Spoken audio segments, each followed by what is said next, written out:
પ્રકરણ 39 સ્વસ્વરૂપની ઓળખાણ.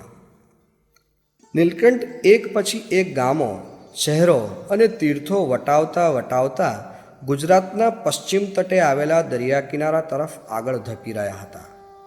જ્યાં જ્યાં નીલકંઠ પસાર થતા ત્યાં લોકોને પોતાના દિવ્ય સ્વરૂપમાં આકર્ષી લેતા. લોકો આશ્ચર્યવત ઓળખાણ પૂછે કે ન પૂછે તો પણ નીલકંઠ પોતાના સ્વસ્વરૂપની મસ્તીમાં પોતાની ઓળખાણ આપી દેતા અને ભવિષ્યની એંધાણી આપતા. ચાલતા ચાલતા નીલકંઠ વણી ભાવનગર જિલ્લાના કુકડ ગામે પધાર્યા. અહીં ગામ વચ્ચેથી દરબારની ડેલી પાસેથી નીકળ્યા. તે સમયે દરબાર ભગવાનસિંહજી અને તેમના કામદાર ખોજા જીવા ઠક્કર ડેલીએ બેઠા હતા. વણિરાજ થોડો સમય અહીં ઊભા રહ્યા. તેમને જોઈને દરબારને થયું કે કોઈ માંગણ બ્રહ્મચારી હશે. તેથી તેમણે સહેજ મજાકમાં હસતા હસતા પૂછ્યું, મહારાજ, કયે ગામ રહેવું? શું નામ? શું જાત? નીલકંઠે ખુમારીથી ઉત્તર આપ્યો, અમારો દેશ અનિર્દેશ છે, જાતિ બ્રહ્મ અને નામ અનંત છે. હું પણ મારા નામ ગણી શકતો નથી. એટલું કહીને ત્યાંથી ચાલી નીકળ્યા. કામદાર ચતુર હતો. તેણે વિચાર્યું કે આ કોઈ મહાન યોગી હશે, નહીં તો આવી અગમવાણી ન બોલે. તેમણે રાજાને કહ્યું, બાપુ, માનો ન માનો, પણ એ કોઈ મોટા જોગી હતા. આપણે આદર ન કર્યો તે બહુ ખોટું કર્યું. બાપુ મુમુક્ષુ હતા. તેમણે કામદારને કહ્યું, જીવા, તું કહે છે એ માળું ખરું એ હોય. આપણે બહુ મોટી ભૂલ કરી, પણ હજી યોગી બહુ આઘે નહીં ગયા હોય. આપે તેમના પાછા બોલાવીએ. બંને જણા તરત જ ઉપડ્યા. નીલકંઠ પ્રભુ નદીને કાંઠે આંબાના ઝાડની નીચે મૃગચર્મ પાથરી બિરાજ્યા હતા. પદ્માસન વાળ્યું હતું. દ્રષ્ટિ સ્થિર હતી. પાસે તુંબી પાત્ર પડ્યું હતું. ધ્યાનમાં મગ્ન બનેલા વર્ણીને ભગવાન સિંહનો સ્પર્શ થયો ને તરત જ જાગ્યા. ધ્યાનમાં મગ્ન બનેલા વર્ણીને ભગવાન સિંહનો સ્પર્શ થયો ને તરત જ જાગ્યા. ભગવાન સિંહ તથા જીવા ઠક્કરે હાથ જોડ્યા. બંને તેમની સામે બેઠા. ભગવાન સિંહે કહ્યું, જોગી, અમારે આંગણે આવીને તમે ભૂખ્યા જાઓ તેમાં અમારી શોભા નહીં. આપની અગમવાણીમાં અમે અબૂધ કાંઈ સમજ્યા નહીં. માટે દરબારમાં પધારો અને અમારું અન્ન જમો. વર્ણીએ કહ્યું, દરબાર, તમે સીધું અહીં લાવો. અહીં રસોઈ કરીને જમીશ. તરત જ દરબારે સીધું મંગાવ્યું. ઠાકોરજીને નૈવેદ્ય ધરાવીને વર્ણી જમ્યા અને પ્રસાદી રાજાને તથા કામદારને આપી. બંનેના અંતરમાં આનંદનો અનુભવ થયો. પછી અહીં પધારવાનું વચન આપીને નીલકંઠ આગળ ધપ્યા. ચાલતા ચાલતા નીલકંઠ દિહોર પધાર્યા. ગામના ચોરામાં કેટલાક ઘરડાઓ ગામ ગપાટા મારતા હતા. તેમને ઉપદેશ આપ્યો. ત્યાં એક ભાવસારની સ્ત્રી અને તેના પુત્ર મૂળજીએ નીલકંઠને સીધું આપીને પ્રેમથી જમાડ્યા અને વધેલી પ્રસાદી નીલકંઠ પાસેથી માગીને લીધી. અહીંથી લાકડીએ આવ્યા. અહીં ખોજા પ્રેમજી ઠક્કર પાસે ઘાસની ગૂંથેલી સાદડી હતી. તે સાદડી કોઈ મોટા ફકીર, જોગી કે સંતને આપવાનું તેણે ઘણા વખતથી વિચારેલું. નીલકંઠ તેની હાટડી આગળ આવી કહે, કોટી બ્રહ્માંડમાં અમારા જેવા જોગી નહીં મળે. એમ કહી તેની સાદડી પ્રસાદીની કરી. હસતા હસતા આગળ ચાલ્યા. તે નાના ગોપનાથ પહોંચ્યા. ભોળાનાથ શંભુને જળ ચડાવીને પીપરલા આવ્યા. ત્યાં એક બ્રાહ્મણની સ્ત્રીએ ભાવથી તાજો રોટલો ગોળ દડા જેવો બનાવી તેમાં ઘી ભરીને નીલકંઠને જમવા આપ્યો. તેનો ભાવ જોઈ નીલકંઠે રોટલાનો માંડવો ખોલ્યો. બ્રાહ્મણની સ્ત્રીને તેમાં બ્રહ્માંડ દેખાયું. તેને નીલકંઠના સ્વરૂપનો નિશ્ચય થઈ ગયો. ગોપનાથમાં નીલકંઠ નીચી દ્રષ્ટિએ વેગપૂર્વક ચાલતા હતા. સામે એક સ્ત્રી મળી. નીલકંઠ વર્ણીની વીજળીશી ગતિ જોઈને તે બાઈ સ્થિર થઈ ગઈ. વર્ણીમાં તેને વિભૂતિ સ્વરૂપનો ભાવ થયો. એકાએક જ તેનાથી બોલાઈ ગયું, એ મહારાજ, ઊભા રહો. વર્ણી આ શબ્દો સાંભળી ઊભા રહ્યા અને પાછળ જોયું. તે બાઈ વર્ણી સામે દોડી આવી. વર્ણી પાસે આવીને તે સ્તબ્ધ થઈ ગઈ. વર્ણીએ પૂછ્યું, આ લોટીમાં શું છે? તેણે કહ્યું, દૂધ છે મહારાજ, આપ પી જાઓ. વર્ણીએ પોતાના કમંડળમાં દૂધ ગાળીને લીધું અને પી ગયા. પછી તેને પૂછ્યું, બહેન, તું કોણ છે? બાઈએ કહ્યું, અમે પિથલપરમાં રહીએ છીએ. જાતે ખોજા છીએ. મારું નામ જાનબાઈ છે. રોજ ગાયનું દૂધ મહાદેવને ચઢાવવાનો મારો નિયમ છે. રસ્તામાં જો કોઈ મળે તો એ દૂધને પાઈ દેવાનો મારો નિયમ છે. નીલકંઠે કહ્યું, જાનબાઈ, આજે તે આપેલું દૂધ સાક્ષાત મહાદેવે અંગીકાર કર્યું છે. આમ કહી વર્ણીએ એક દિવ્ય દૃષ્ટિ તેના ઉપર કરી. બાઈને અંતરમાં શાંતિનો શેરડો પડી ગયો. માલણ નદીમાં સ્નાન કરી નીલકંઠ મહુવા શહેરમાં આવતા હતા. ત્યાં પિતાંબર શેઠ મળ્યા. તેણે નીલકંઠને ફળાહાર કરાવ્યો. વર્ણીએ આશીર્વાદ આપ્યા. શ્રાવક શેઠ પિતાંબર સત્સંગી થયા. ગામમાં લક્ષ્મીનારાયણના મંદિરમાં હનુમાનજીની દેરી છે. ત્યાં આંબલીના ઝાડ નીચે ઉતારો કર્યો. એક દિવસ બાવાએ સીધું આપ્યું, બીજે દિવસે વાણિયાએ અને ત્રીજે દિવસે બાવા ફૂલવણની જગ્યામાંથી સીધું મળ્યું. ત્યાં તલ ગાજરડાને આરે સ્નાન કરીને ધ્યાન કર્યું. તુલસી શ્યામ થઈને ગુપ્ત પ્રયાગ પધાર્યા. કાઠિયાવાડમાં આવેલ આ ગુપ્ત પ્રયાગના સ્થળે નીલકંઠે રાયણ નીચે આસન કર્યું. અહીં રોજ કુંડમાં સ્નાન કરીને નીલકંઠ તીર્થવાસીઓને ઉપદેશ આપતા. તે વખતે વડનગરા નાગર ભના પાઠક હંમેશા નીલકંઠને પ્રેમથી જમાડતા. એક દિવસ ભના પાઠકે નીલકંઠને પૂછ્યું, યતિરાજ, આપનું નામ શું? ત્યારે નીલકંઠે ભવિષ્યવાણી ઉચ્ચારતા કહ્યું, અમારું નામ સહજાનંદ. ભવિષ્યમાં આ જ નામે લોકો મને ઓળખશે. ભના પાઠક નીલકંઠના ભવિષ્ય કથનથી આનંદિત થઈ ગયા. વળી શેષશાહી મંદિરના બ્રહ્મચારી નૃસિંહાનંદ પણ વર્ણીને જમાડતા. તેની માગણીથી નીલકંઠે આશીર્વાદ આપ્યા કે કુંડમાં 12 માસ પાણી રહેશે. આ તીર્થ સારું જાણીને નીલકંઠ અહીં 1.5 માસ રહ્યા. નીલકંઠ ડોળાહા ગામે આવ્યા. અહીં ભરવાડના નેસમાં નીલકંઠ વર્ણી ઉતર્યા. ભરવાડે સીધું આપ્યું, પણ નીલકંઠે ન લીધું. પરંતુ નીલકંઠે ભરવાડ પાસેથી ગાયનું દૂધ માગીને પ્રેમથી પીધું. રાત્રે ભરવાડના ગુરુ ત્યાં આવ્યા. ભજનના અવાજથી નેસડો ગુંજી ઉઠ્યો.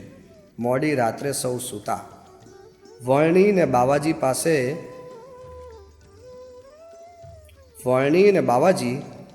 પાસે જ સૂતા હતા.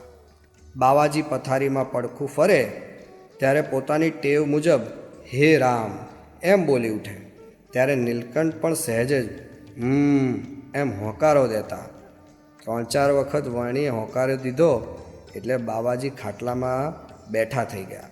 તેમણે પૂછ્યું, તમે હોંકારો દો છો તે તમે કંઈ રામ છો? વર્ણી હસી પડ્યા. તેમણે કહ્યું, હા, જે રામ હોય તે જ હોંકારો દે ને. એટલામાં તો તેને નીલકંઠે રામચંદ્ર ભગવાન રૂપે દર્શન દીધા. બાવાજીને નીલકંઠના દિવ્ય સ્વરૂપનો નિશ્ચય થઈ ગયો. વહેલી સવારે જ નીલકંઠ અહીંથી નીકળી ગયા અને ચાલતા ચાલતા લોઢવા પધાર્યા. લખુ ચારણને ત્યાં નીલકંઠ. લોઢવામાં લખુબાઈ નામની એક ચારણ ભક્ત રહેતી. લખુબાઈ સમાધિનિષ્ઠ અને નિરાવરણ દ્રષ્ટિવાળી હતી. લોઢવા ગામમાં બેઠા બેઠા તેને 100 ગાવ દૂરની વસ્તુ દેખાય. 100 ગાવ દૂરનું સંભળાય. લખુ દિવાલની આરપાર નીકળી જતી.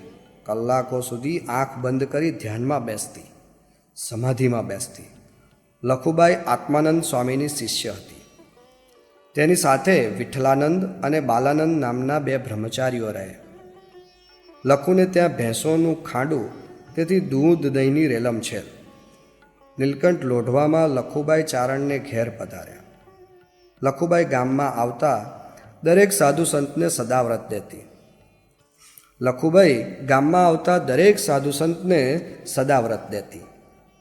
ભલભલા સાધુ સંન્યાસીની પરીક્ષા કરી લેતી.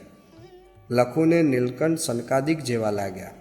તેથી તેણે આગ્રહ કરીને નીલકંઠને પોતાને ત્યાં 3 મહિના રાખ્યા. લખુ રોજ સવાર સાંજ નીલકંઠ બ્રહ્મચારીને તાજું દૂધ અને માખણ મિશ્રી આપે.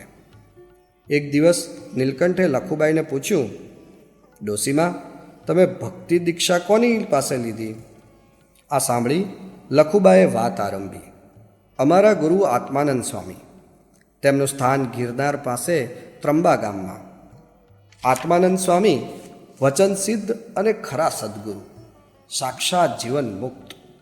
તેઓ અદ્વૈતના ઉપાસી એટલે બ્રહ્મ નિરાકાર છે એમ ઉપદેશ આપે. અમે સૌ ભગવાનને નિરાકાર માનીએ. અમારા ગામમાં આત્માનંદ સ્વામીએ ઘણા ચમત્કાર કરેલા. આ વિઠ્ઠલાનંદ અને બાલાનંદને પણ અમારા ગુરુએ દીક્ષા આપેલી. તેમની આજ્ઞાથી જ તેઓ મારે ઘેર રહે છે. અમે તો આત્માનંદ સ્વામીને ઈશ્વર જેવા ગણીએ છીએ.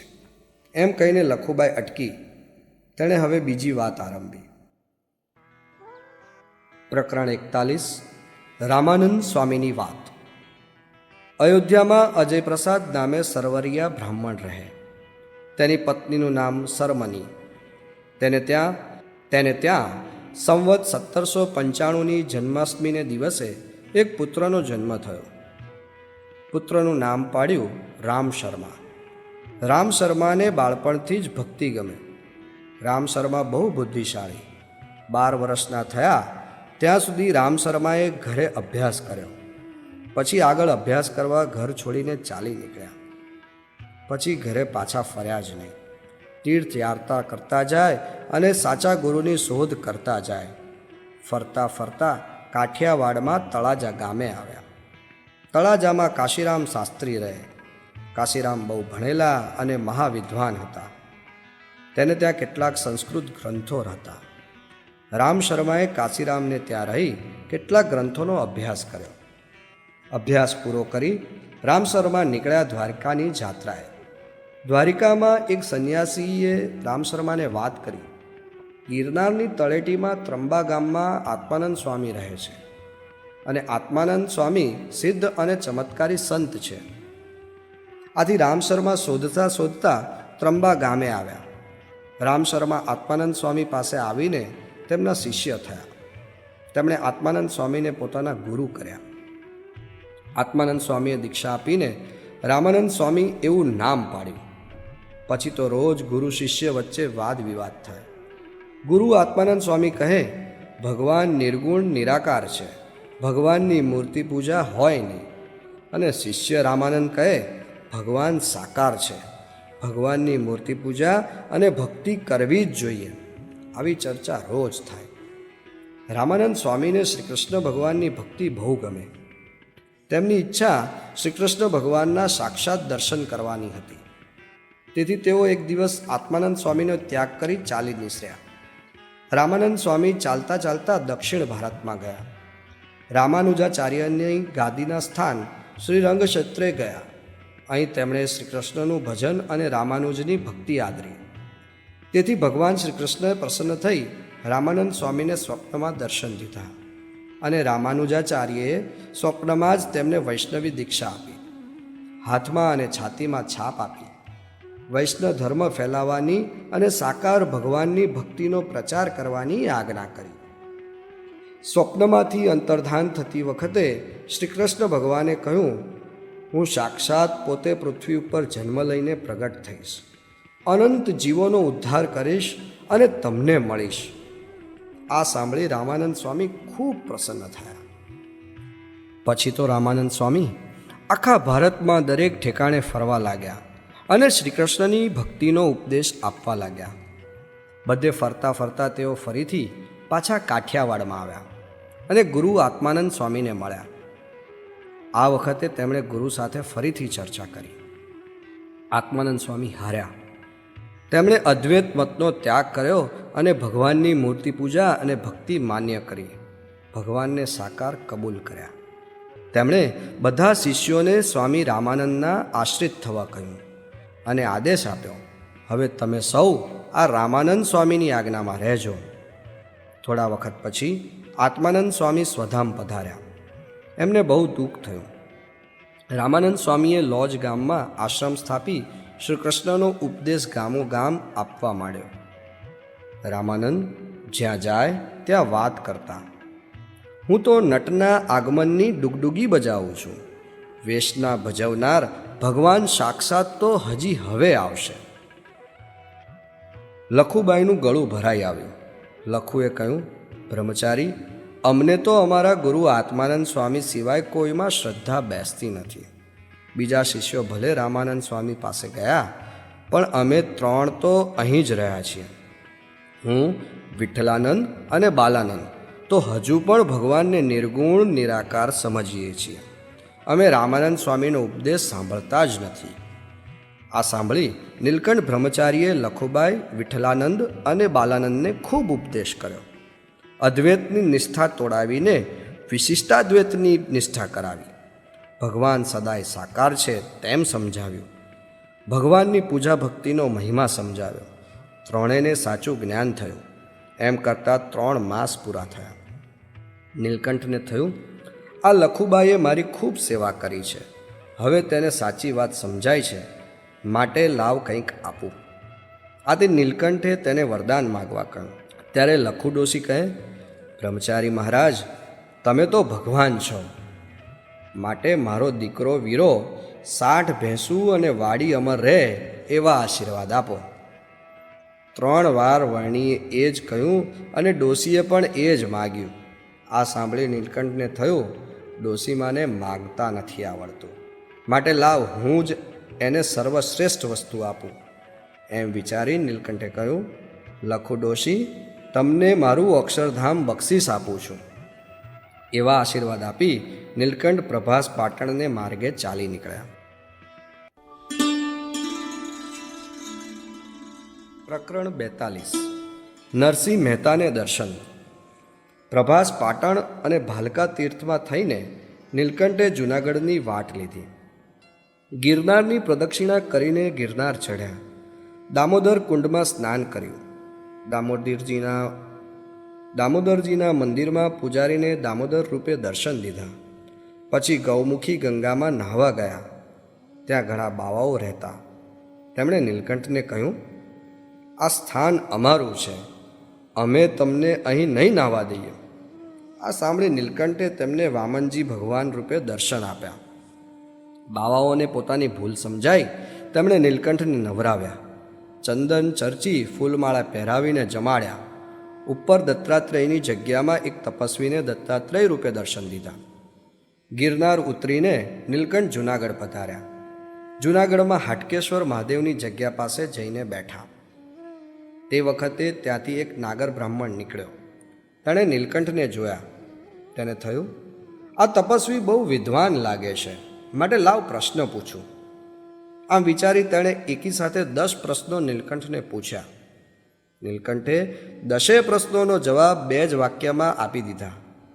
આથી બ્રાહ્મણ અચરજ પામી ગયો. તે નીલકંઠના ચરણોમાં નમી પડ્યો. બ્રાહ્મણ નીલકંઠને પોતાને ઘેર લઈ ગયો અને શીરો પૂરી કરીને જમાડ્યા. નીલકંઠ બ્રાહ્મણને ઘેર રાત રહ્યા. રાત્રે બ્રાહ્મણને ભગવાન શંકર રૂપે નીલકંઠે દર્શન દીધા. વહેલી સવારે નીલકંઠ જૂનાગઢથી નીકળીને માર્ગમાં ભૂતનાથ મહાદેવના દર્શન કરી ખેંગાર વાવમાં પાણી પીને વંથળી ગયા. ત્યાં સૂર્યકુંડમાં નાહીને પીપલાણા ગયા. પીપલાણામાં એક પવિત્ર બ્રાહ્મણ નરસિંહ મહેતા રહે. નીલકંઠ નરસિંહ મહેતાના ઘરને ઓટલે જઈને બેઠા. તે વખતે નરસિંહ મહેતા શાલિગ્રામની પૂજા કરતા હતા. તેનો પુત્ર કલ્યાણજી આંગણામાં બેઠો હતો. નીલકંઠે કલ્યાણજી પાસે ભિક્ષા માંગી. કલ્યાણજીએ કહ્યું, હમણાં કાંઈ રસોઈ તૈયાર નથી. જો તમે 2 ઘડી રોકાવ તો સારી રસોઈ કરીને જમાડો. નીલકંઠ કહે, અમે રસોઈ સારું ઊભા રહેતા નથી. અમારે જાત્રાએ જવું છે. જો કાંઈ તૈયાર હોય તો લાવો. નીલકંઠે કલ્યાણજીને કહ્યું, જો અન્ન તૈયાર ન હોય તો અમે આ ચાલ્યા. એમ કહી નીલકંઠ ત્યાંથી ચાલ્યા. જતાં જતાં તેમણે નરસિંહ મહેતાના શાલિગ્રામ પર દૃષ્ટિ કરી. ત્યાં તો એક ચમત્કાર થયો. અંદરની પૂજાની ઓરડીમાં બેઠેલા નરસિંહ મહેતાના શાલિગ્રામમાંથી તેજ નીકળવા લાગ્યું. નરસિંહ મહેતા તરત જ ઘરની બહાર આવ્યા. તેમણે નીલકંઠને ન જોયા એટલે કલ્યાણજીને પૂછ્યું, તું વાત કરતો હતો તે તપસ્વી ક્યાં ગયા? કલ્યાણજી કહે, એ તો હમણાં જ અન્ન માગતા હતા. મેં કહ્યું રોકાવ તો જમાડીશ. પણ તે તો ચાલી જ નીકળ્યા. આ સાંભળી નરસિંહ મહેતાએ તરત જ કલ્યાણને નીલકંઠની શોધમાં ગામની ભાગોળ તરફ દોડાવ્યો. ભાગોળે નીલકંઠને પકડી પાડ્યા. દંડવત પ્રણામ કરી સ્તુતિ કરીને નીલકંઠને પાછા ઘેર લઈ આવ્યા. નીલકંઠ કહે, વાર ન લગાડશો, જે ઝટ તૈયાર થાય તેવું હોય તે બનાવી લાવો. નરસિંહ મહેતાએ તુરત જ ભેંસનું તાજું દૂધ દોઈને જુવારનું ધાન અને દૂધ નીલકંઠને જમાડ્યા.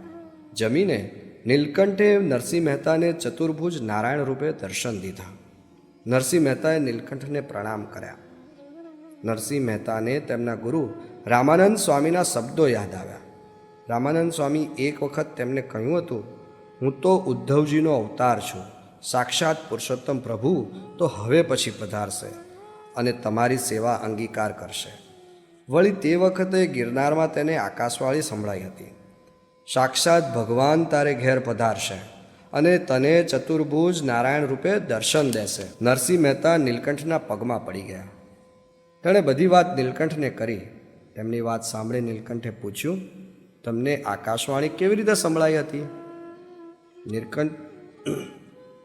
નરસિંહ મહેતાએ પોતાની વાત શરૂ કરી. મને બાળપણથી ભગવાનને મળવાની ઈચ્છા. રોજ પૂજાપાઠ કરું, દાન ધર્મ કરું, પણ પ્રભુ મળ્યા નહીં. પછી ઘરનો ત્યાગ કરીને ગિરનારમાં ખૂબ ફર્યો. કેટલાય જોગી જતી બાવાઓને મળ્યો, પણ અંતરમાં શાંતિ થઈ નહીં, અંતરનો તાપ ટળ્યો નહીં. આથી છેવટે કંટાળીને આપઘાત કરવા એક દિવસ ઝાડ પર ચડ્યો. ત્યાં તો 3 વખત આકાશવાણી થઈ, તું ચિંતા કરીશ નહીં, તું દેહ પાડીશ નહીં, સાક્ષાત ભગવાન તારે ઘેર પધારશે અને ચતુર્ભુજ નારાયણ રૂપે દર્શન દેશે. તે દિવસથી ઘરે પાછો આવ્યો, પૂજાપાઠ કરતો અને તમારા દર્શનની વાટ જોતો બેઠો હતો.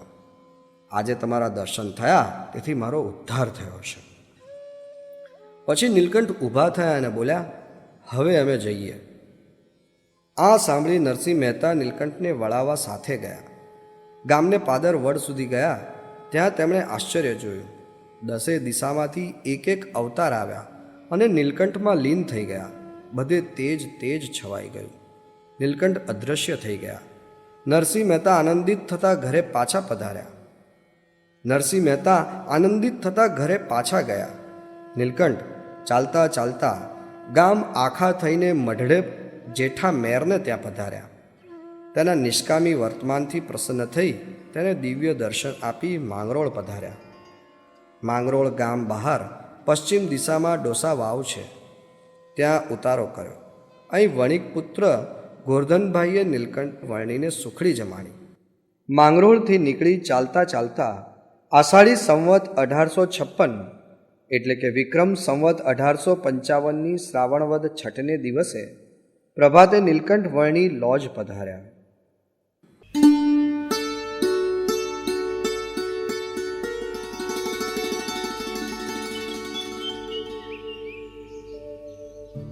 પ્રકરણ 43. નીલકંઠ લોજમાં. સૌરાષ્ટ્રના એક કાંઠા ઉપર આવેલા નાનકડા લોજપુર ગામમાં પગ દેતા જ નીલકંઠનું મન આ ભૂમિમાં ઠર્યું.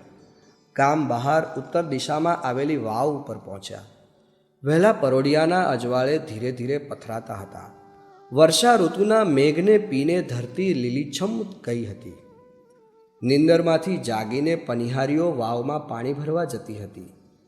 એવે સમયે નીલકંઠ વર્ણી વાવમાં સ્નાન કરી તે વાવના કાંઠા ઉપર વડ નીચે મોટી શિલા ઉપર સ્વસ્તિક આસને ધ્યાન મગ્ન બનીને બેઠા હતા.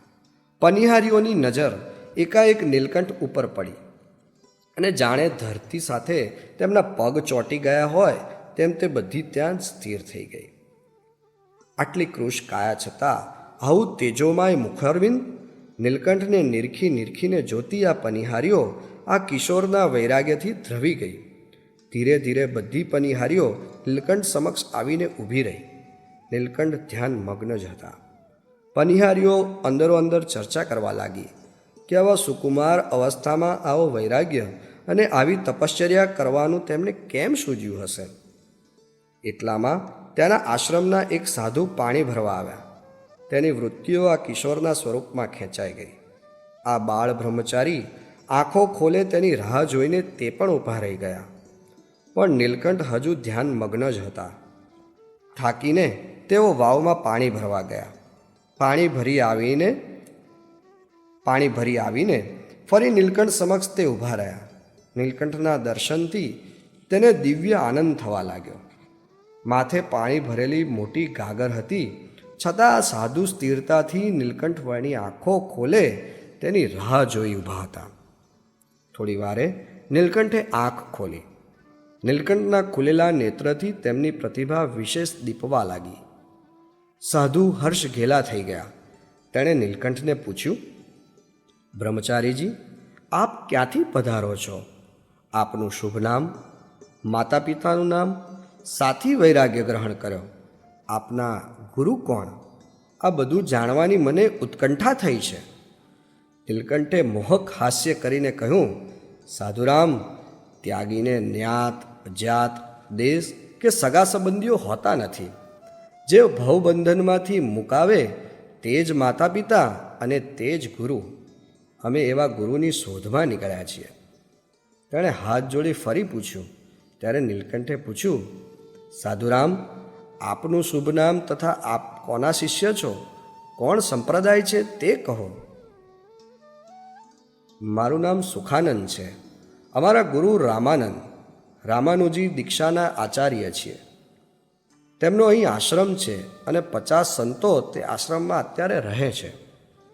નીલકંઠે રામાનંદ સ્વામી માટે ઉત્કંઠાથી પૂછ્યું. સુખાનંદે કહ્યું, રામાનંદ સ્વામી હાલ તો કચ્છમાં વિચરે છે, પરંતુ આપ અમારા આશ્રમમાં પધારો. રામાનંદ સ્વામીના મુખ્ય શિષ્ય મુક્તાનંદ સ્વામી અહીં બિરાજે છે. આપના જેવા સંતના દર્શન આશ્રમમાં સૌ સંતોને થશે. મુક્તાનંદ પણ બહુ જ રાજી થશે. નીલકંઠ વર્ણીને સુખાનંદની નમ્રતા અને વિવેક ગમ્યા, છતાં ગામમાં જવું તેમને રૂચ્યું નહીં. તેમણે કહ્યું, સાધુરામ, અમે વસ્તીમાં કદી જતા નથી. સુખાનંદે ફરી કહ્યું, પ્રભુ, આપ નહીં પધારો તો અમારા ગુરુ મુક્તાનંદ આપને તેડવા અહીં આવશે. આથી નીલકંઠ આશ્રમમાં જવા તૈયાર થયા. આશ્રમમાં પ્રવેશતા જ મુક્તાનંદ સ્વામીના દર્શન થયા. તેમણે નમસ્કાર કર્યા. સુખાનંદે વર્ણીનો પરિચય આપ્યો. મુક્તાનંદ સ્વામી વર્ણીના દર્શનથી અત્યંત આકર્ષિત થયા. સુખાનંદ નીલકંઠ માટે આસન લાવ્યા. એટલે નીલકંઠે કહ્યું, આખી પૃથ્વી અમારું આસન છે. આસનથી દેહનું સન્માન શા માટે? એટલામાં તો ત્યાં આશ્રમમાં બીજા સાધુઓ આવવા લાગ્યા. તેમને સૌને વર્ણીની આ વિભૂતિ આકર્ષવા લાગી હતી. વર્ણીએ પણ પ્રેમપૂર્વક પૃથ્વી સ્પર્શી સૌને નમસ્કાર કર્યા. નીલકંઠે કહ્યું, આપનો આશ્રમ જોઈ મારું મન ઠર્યું છે. સાધુઓ જોઈ શાંતિ થઈ છે. એટલું કહીને પછી કહ્યું, હું જ્યાં જ્યાં ગયો છું ત્યાં મેં અધ્યાત્મ જ્ઞાનનો સિદ્ધાંત જાણવા 5 પ્રશ્નો પૂછ્યા છે, પરંતુ ક્યાંય શુદ્ધ સમજણ કોઈની જોઈ નહીં. મુક્તાનંદ સ્વામી હાથ જોડી કહ્યું, આપ જે પ્રશ્નો પૂછશો તેના ઉત્તર મારા ગુરુ રામાનંદ સ્વામી પાસેથી જે રીતે હું સમજ્યો છું તે રીતે જરૂર આપીશ. વર્ણી હસીને કહ્યું, સ્વામી, જીવ શું છે, ઈશ્વર શું છે અને માયા શું છે? વળી બ્રહ્મ અને પરબ્રહ્મના સ્વરૂપો કેવા છે તે સમજાવો. મુક્તાનંદ સ્વામી આ પ્રશ્ન સાંભળી વિચારમાં પડી ગયા. તેમણે કહ્યું, વર્ણિરાજ, આપના પ્રશ્નો ખૂબ જ ગંભીર છે. આટલી કિશોર વયમાં આ પ્રશ્નો પૂછી શકો છો તે જ આપની મહાનતા સૂચવે છે. આટલું કહીને મુક્તાનંદે ખૂબ નમ્રતાથી ઉત્તર આપ્યા. નીલકંઠ વર્ણીએ કહ્યું, મેં આ પ્રશ્નો ઘણાને પૂછ્યા હતા, પરંતુ સૌને આ પ્રશ્નોના ઉત્તર આપવા કઠણ પડ્યા હતા. આપને આ જ્ઞાન થયું છે તે ગુરુ રામાનંદ સ્વામીની તમારી ઉપર કેવળ કૃપા જ કહેવાય. નીલકંઠ વર્ણીને હવે રામાનંદ સ્વામીના દર્શન કરવાની તીવ્ર લગની હતી. તેઓ રામાનંદ સ્વામી જ્યાં હોય ત્યાં દર્શન કરવા તૈયાર થયા, પરંતુ મુક્તાનંદે આશ્વાસન આપ્યું કે રામાનંદ સ્વામી જરૂર 1-2 માસમાં અહીં આવશે. તેથી તેઓ ધીરજ ધરી ત્યાં રોકાયા. 7 વર્ષ 1 માસ અને 11 દિવસ સુધી કઠિન વન વિચરણ કરી નીલકંઠ ક્યાંય ન રોકાયા, પરંતુ અહીં રોકાવા તૈયાર થયા. માત્ર સ્વામિનારાયણ સંપ્રદાય નહીં, પરંતુ ગુજરાત અને ભારત વર્ષના ઇતિહાસનો એ સુવર્ણ દિન હતો. નીલકંઠના અવિરત વિચરણની પૂર્ણાહુતિનો એ ઐતિહાસિક દિન હતો. નીલકંઠે લોજમાં રોકાવાનું નક્કી કર્યું એ ગુજરાતના ઇતિહાસની કરવટ બદલવાની અમૂલ્ય ક્ષણ હતી.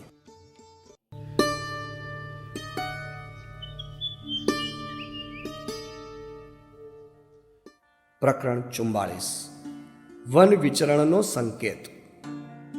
સંવત 1849ના અષાઢ સુદ દસમથી સંવત 1856ના શ્રાવણવદ છઠ સુધીમાં નીલકંઠ વર્ણીએ 7 વર્ષ 1 માસ અને 11 દિવસ સુધી વન વિચરણ કર્યું. છેલ્લે લોજ ગામ આવી રહ્યા. આ મહાન તીર્થયાત્રા પાછળ નીલકંઠની વિશાળ ભાવના હતી. નીલકંઠે વન વિચરણમાં અનેક પ્રકારના કષ્ટો સહન કર્યા. ટાઢ અને તડકો, વરસાદ અને હિમ બધા વચ્ચે રહ્યા. ભૂખ તરસ સહન કર્યા, ઉપવાસો કર્યા. પોતાના શરીરમાં રુધિર સુકાઈ ગયું તેવું ઉગ્ર તપ કર્યું. ઝેરી જીવજંતુઓ અને વિકરાળ પશુઓ વચ્ચે રહ્યા. જંગલો અને ઝાડીઓ, પર્વતો અને ખીણો, સરોવર અને ધસમસતી નદીઓ, રસ્તાઓ અને કાંટાળી કેડીઓ, આ બધે માર્ગે ચાલ્યા. ખુલ્લા શરીરે અને અડવાણે પગે કસાય સાધન વગર નીલકંઠ ફર્યા. શા માટે? આ બધું તેમણે અનંત જીવોના કલ્યાણ કરવા માટે બેઠ્યું. પોતાના સંબંધે કરીને અનંત જીવજંતુઓ અને પશુ પક્ષીઓને મોક્ષની ગતિ આપી. કેટલાય મુમુક્ષુઓને દર્શન આપ્યા. અનંત જન્મથી તલસતા એવા કેટલાય પ્રભુ દર્શનના પ્યાસા ભક્તોને દર્શન આપી તેમની સાધના સફળ બનાવી, તેમનો મોક્ષ કર્યો.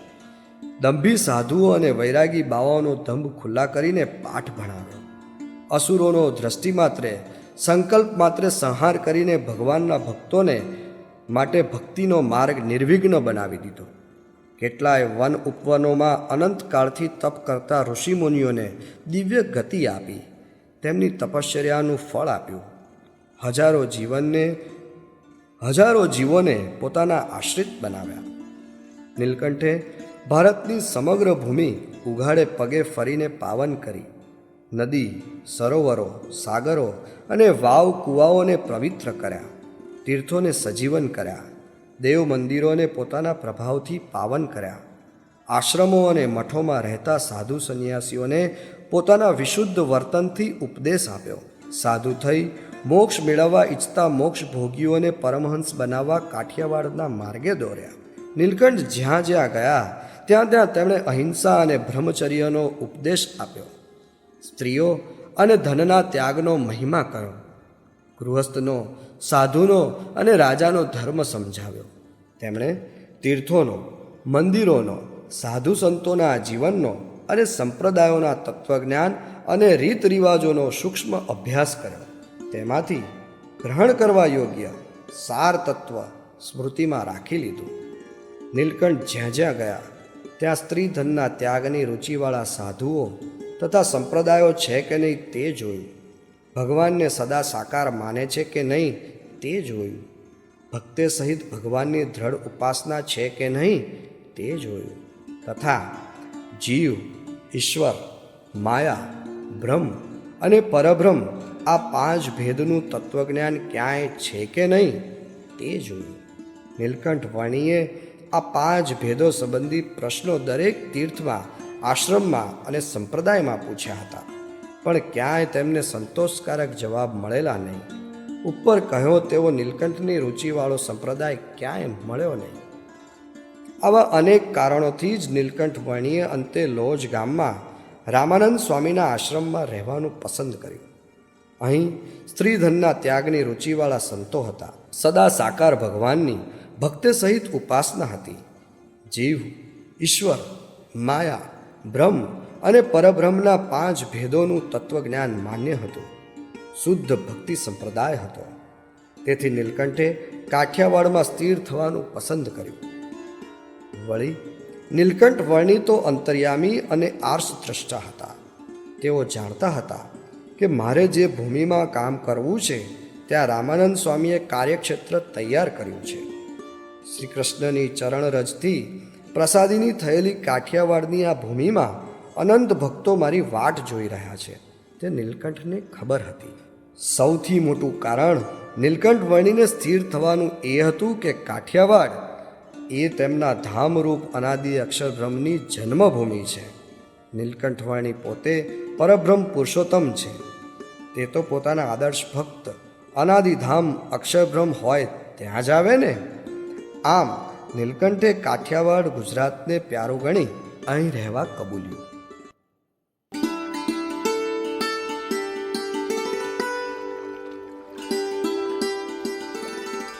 પ્રકરણ 45. બે સ્વરૂપે દર્શન. 3 દિવસથી નીલકંઠ વર્ણી રામાનંદ સ્વામીના આશ્રમમાં છે. આજે તો જન્માષ્ટમીનો ઉત્સવ છે. આખો આશ્રમ ધજા પતાકાથી શણગાર્યો છે. આસોપાલવના તોરણથી આશ્રમ શોભતો હતો. દરવાજે કેળના સ્તંભો રોપ્યા હતા. સવારથી ચોઘડિયા વાગતા હતા. જન્માષ્ટમી એટલે તો ઉપવાસ. તેથી સૌ સંતો અને હરિભક્તોએ નિર્જળા ઉપવાસ કર્યો હતો. સાંજ પડી હરિભક્તોની ભીડ થવા લાગી.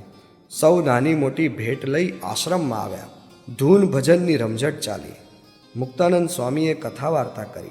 એમ કરતાં રાતના 12 વાગ્યા. સુંદર શણગારેલા પારણામાં બાલકૃષ્ણને પધરાવ્યા. મુક્તાનંદ સ્વામીએ જન્મની આરતી કરી. સૌને આશ્ચર્યનો પાર ન રહ્યો. પારણામાં શ્રી કૃષ્ણલાલજીની મૂર્તિને જગ્યાએ સૌને નીલકંઠ વર્ણીના દર્શન થયા. વળી બીજે સ્વરૂપે મુક્તાનંદ સ્વામીની બાજુમાં સભામાં બેઠેલા પણ દેખાય. સૌને ખાતરી થઈ ગઈ કે આ નીલકંઠ જ શ્રી કૃષ્ણનો અવતાર છે. આમ અડધો કલાક સૌને દર્શન થયા. સૌ પંજરીનો પ્રસાદ લઈ નીલકંઠને પ્રણામ કરીને ઘેર ગયા. પ્રકરણ 46. સ્ત્રી પુરુષની સભા જુદી કરી. આશ્રમની બાજુમાં જ જીવરાજ શેઠનો ડેલો હતો. મુક્તાનંદ સ્વામી અહીં રોજ કથા વાર્તા કરતા. સર્વ સંતોની સાથે વર્ણી પણ કથામાં ગયા. સભામાં ખીચોખીચ ભરાયેલા સ્ત્રી પુરુષોને ભેગા જોઈને તેઓ ઊભા થઈ ગયા. નીલકંઠે જોયું કે અહીં તો સ્ત્રી પુરુષ ભેગા બેસીને કથા સાંભળે છે. આનાથી બ્રહ્મચર્ય વ્રતનો ભંગ થાય. નીલકંઠને ગમ્યું નહીં. તેથી તેમણે સભાનો ત્યાગ કર્યો. મુક્તાનંદે વિચાર્યું કે વર્ણીની કિશોર વય છે, તેથી કદાચ ત્યાગના અતિરેકમાં તેમને આ નહીં ગમ્યું હોય. પરંતુ નિરાતે તેમને સમજાવીશું. તેમણે કથા ચાલુ રાખી. પરંતુ નીલકંઠે સભાનો ત્યાગ કર્યો. તેથી જાણે સૌના મન તેમની સાથે ગયા હોય તેમ સૌ શૂન્ય મનસ્ક બની ગયા. સૌના ચિત્તની એકાગ્રતા તૂટી. મુક્તાનંદને આશ્ચર્ય થયું. કોઈ દિવસ નહીં અને આજે આવું સાથી બન્યું. બીજે દિવસે ફરી સભા શરૂ થઈ ત્યારે નીલકંઠ ઊભા થયા અને સંતોને કહ્યું, સંતો, હરિભક્તો, તમે સૌ મંદિરમાં આવો. હું તમને ત્યાં કથા સંભળાવીશ. આમ સ્ત્રીઓ સાથે બેસી કથા સાંભળવી તે ધર્મ નથી. એટલું કહીને નીલકંઠ મંદિર ભણી ચાલવા લાગ્યા. સૌ સંતો હરિભક્તો કથામાંથી ઊભા થઈ નીલકંઠની કથા સાંભળવા ચાલ્યા. માત્ર સ્ત્રીઓ જ મુક્તાનંદ સ્વામીની સભામાં રહી. મુક્તાનંદ સ્વામી સમજી ગયા. તેમણે પુસ્તકના પાના બાંધી ત્યાં બેઠેલી સ્ત્રીઓને કહ્યું, માતાઓ, આ હવે છેલ્લા રામ રામ છે. આજથી સ્ત્રીઓ અને પુરુષોની સભા નોખી થશે. નીલકંઠ વર્ણી કરતાં મુક્તાનંદ સ્વામી વયે ઘણા મોટા હતા. વળી રામાનંદ સ્વામીના પટ શિષ્ય હતા. પરંતુ નીલકંઠનો પ્રભાવ તેમના ઉપર છવાઈ ગયો હતો. તેથી નીલકંઠે કરાવડાયેલા આ સુધારાને પણ તેમણે મસ્તક ઉપર ચડાવ્યો. બ્રહ્મચર્ય ધર્મના સ્થાપનનું વર્ણીનું આ પ્રથમ સોપાન હતું. પ્રકરણ 47. ગોખલો પૂર્યો. એટલામાં એક બીજી વાત બની ગઈ. રામાનંદ સ્વામીના આશ્રમને અડીને જ એક વાળંદનું ઘર હતું. બંને વચ્ચે એક જ દિવાલમાં એક નાનકડો ગોખલો હતો. જ્યારે સાધુનો ચૂલો પેટાવવા માટે દેવતા જોઈતો હોય અથવા વાળંદની સ્ત્રીને દેવતા જોઈતો હોય ત્યારે એ ગોખલામાંથી એકબીજા પાસેથી દેવતા લેતા. નીલકંઠે દિવાલમાંનો તે ગોખલો જોયો. થોડી વારે તેમણે મુક્તાનંદ સ્વામીને બોલાવ્યા. તેમને કહ્યું, સ્વામી, આ જે દિવાલમાં છિદ્ર છે તે સાધુના ધર્મમાં એક દિવસ છિદ્ર જરૂર પડાવશે. સાધુએ સ્ત્રી સાથે આ પ્રકારનો વ્યવહાર રાખવો તે યોગ્ય નથી. એટલું કહીને મુક્તાનંદ સ્વામીની આજ્ઞાની રાહ જોયા સિવાય જ તેમણે ઈંટ અને ચૂનો મગાવી તે છિદ્ર તરત જ પોતાને હાથે પૂરી દીધું. સૌ સંતો જોઈ રહ્યા. મુક્તાનંદને પણ લાગ્યું કે વર્ણી કહે છે તે તદ્દન યોગ્ય જ છે. આમ ધર્મમાં નીલકંઠે શુદ્ધિ આણી. આથી આશ્રમમાં નીલકંઠ પ્રત્યે સૌને ખૂબ ભાવ થયો. પ્રકરણ 48. થાંભલાને બાથ ભીડીને રહેજો. વર્ણીને રામાનંદ સ્વામીના દર્શનની તાલાવેલી લાગી હતી. ગુરુ ભક્તિનો આદર્શ તેઓ દર્શાવવા માંગતા હતા. એટલામાં એક દિવસ માંગરોળથી આનંદજીભાઈ સંઘેડિયા મુક્તાનંદ સ્વામીના દર્શન માટે લોજ આવ્યા. તેઓ ભુજ જતા હતા. નીલકંઠના દર્શન કરી આશ્રમની સર્વ વિગતો જાણી તેઓ રામાનંદ સ્વામી પાસે પહોંચ્યા. રામાનંદ સ્વામીએ ઉત્સુકતાથી લોજની ઝીણામાં ઝીણી વાત પૂછી. પછી માયારામ ભટ્ટને કહ્યું, લોજ જઈને નીલકંઠને કહેજો કે જો સત્સંગમાં રહ્યાનો ખપ હોય તો થાંભલાને બાથ ભીડીને રહેવું પડશે. થોડા દિવસ બાદ માયારામ ભટ્ટ અને આનંદજીભાઈ રામાનંદ સ્વામીનો સંદેશો લઈને લોજ આવી પહોંચ્યા. થાંભલાને બાથ ભીડવાની રામાનંદ સ્વામીની આજ્ઞા સાંભળીને નીલકંઠે તરત જ ઊભા થઈને થાંભલાને બાથ ભીડી. મુક્તાનંદ સ્વામી અને સૌ સંતો ગુરુની આજ્ઞા પાળવામાં નીલકંઠની તત્પરતા જોઈને વિસ્મય પામ્યા.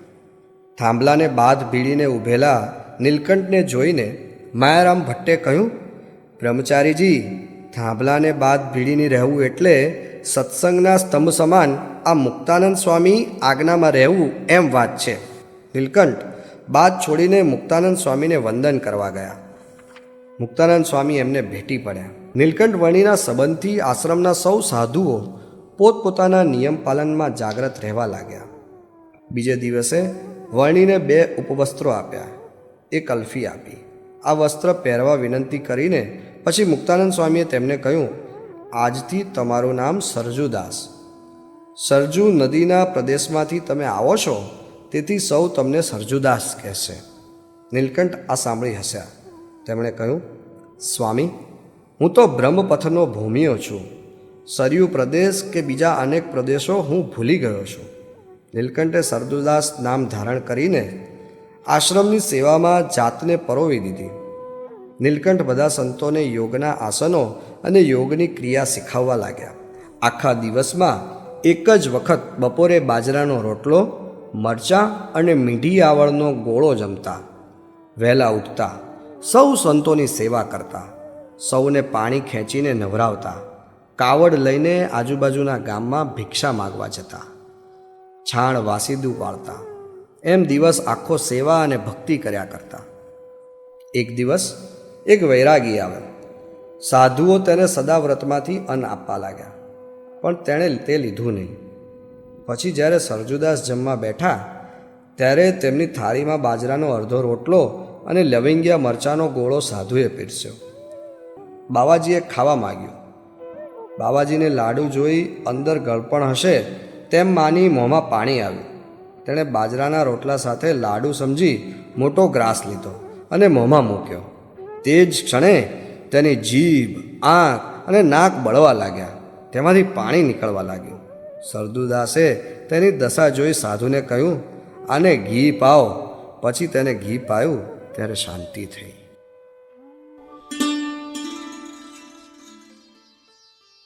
પ્રકરણ 49. ચમત્કારોની પરંપરા. હવે ગામના લોકો પણ તેમને સરજુદાસ કહેવા લાગ્યા. કિશોર સરજુદાસ સૌના લાડકવાયા બની ગયા હતા. રામાનંદ સ્વામીની આજ્ઞાથી નીલકંઠ લોજપુરમાં મુક્તાનંદ સ્વામીની ભેળા રહ્યા હતા. નીલકંઠ આશ્રમમાં બધી સેવા કરતા, છાણ વાસીદું વાળતા, ઝાડુ કાઢતા, વાસણ ઉટકતા, સાધુઓને પાણી ખેંચી નવરાવતા, વળી હાથમાં કાવડ લઈ ભિક્ષા માગવા પણ જતા.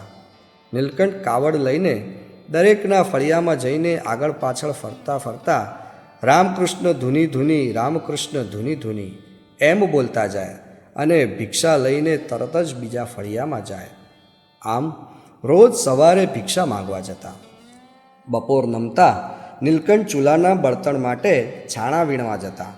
ત્યારે લોજ ગામની કેટલી છોકરીઓ અને બાઈઓ પણ માથે સુંડલા લઈને છાણું એકઠું કરવા નીકળતી. શેરીએ શેરીએ જ્યાં જ્યાં છાણના પોદળા પડ્યા હોય ત્યાં સૌ દોડતા. આથી નીલકંઠ પોતાની યોગ શક્તિ વાપરતા. ગામની છોકરીઓ જેવી પોદળા ઉપાડવા જાય કે તરત જ ડરીને પાછી વળતી. તેમને છાણના પોદળામાં આખું બ્રહ્માંડ દેખાતું. નદી, નાળા, પર્વત, ખીણ, જંગલ, વાદળા, વીજળી વગેરે સૃષ્ટિ ભાળીને સ્ત્રીઓ આઘી જતી અને નીલકંઠ છાણનો પોદળો ઉપાડી લેતા. આમ સૌથી વધુ પોદળા ભેગા કરી તેમાં ઘાસ મેળવીને બળતણ માટે છાણા થાપતા. લોજ ગામથી 2 ગાંવ દૂર શીલ ગામ. શીલ ગામમાં 2 હરિભક્ત રહે. તેમણે વાડીમાં ખૂબ ચીભડીઓ વાવેલી. તેમણે વિચાર્યું કે આપણે આ ચીભડા મુક્તાનંદ સ્વામીને આપીને ગુરુ રામાનંદ સ્વામી માટે ચીભડાનું અથાણું તૈયાર કરાવવું. આમ વિચારી તેઓ મુક્તાનંદ સ્વામી પાસે આવ્યા. તેમણે મુક્તાનંદ સ્વામીને કહ્યું, અમારી વાડીમાં ખૂબ ચીભડા થયા છે. આપ 12-15 હરિભક્તો મોકલીને સારા સારા ચીભડા લઈ જાઓ. અમારી ઈચ્છા ચીભડા સૂકવીને તેનું અથાણું રામાનંદ સ્વામીને જમાડવાની છે. આ સાંભળી મુક્તાનંદ સ્વામીએ સુખાનંદને કહ્યું, તમે હમણાં જ ગામમાં જાઓ અને 12-15 હરિભક્તોને શીલ ગામથી ચીભડા લાવવા મોકલો. આ વાત નીલકંઠ વર્ણીને કાને પડી. તેમણે કહ્યું, મુક્તાનંદ સ્વામી, હરિભક્તોને બોલાવવાની જરૂર નથી. આજે હું આ દેવા ભક્તને લઈને શીલ ગામ જઈને બધા ચીભડા લઈ આવીશ. મુક્તાનંદ સ્વામી કહે, નીલકંઠ, તમારું શરીર દુબળું છે. વળી 2 ગાંવ દૂરથી 15-20 મણનો ભાર તમારા 2 જણથી ન ઉપડી શકે. માટે ઝાઝા હરિભક્તો લઈ જાઓ. આ પ્રમાણે મુક્તાનંદ સ્વામીએ ઘણું સમજાવ્યા. પણ નીલકંઠ કહે, આ સેવા તો હું જાતે જ કરીશ, કાંઈ પરિશ્રમ નહીં પડે. આમ કહી નીલકંઠ દેવા ભક્તને લઈ શીલ ગામ ગયા. 18 મણ સારા જોઈને ચીભડા વીણ્યા. પછી હરિભક્તે કહ્યું, ઊભા રહો, ગાડું લઈ આવો. ત્યારે નીલકંઠ બોલ્યા, ગાડાનું કાંઈ કામ નથી, એક મોટો ચોફાળ લઈ આવો. નીલકંઠની આજ્ઞાથી હરિભક્ત મોટો ચોફાળ લઈ આવ્યા. તેમાં 16 મણ ચીભડા ભરીને એક મોટો ઘાસડો બનાવ્યો. 2 મણ ચીભડા વધ્યા તેનું એક નાનું પોટલું બનાવ્યું. પછી નીલકંઠ કહે, આ મોટો ઘાસડો મારે માથે ચડાવો. એટલે 12 માણસોએ ભેગા થઈને મહામુસીબતે 16 મણનો મોટો ઘાસડો નીલકંઠને માથે ચડાવ્યો. ત્યાં તો સૌના આશ્ચર્યનો પાર ન રહ્યો.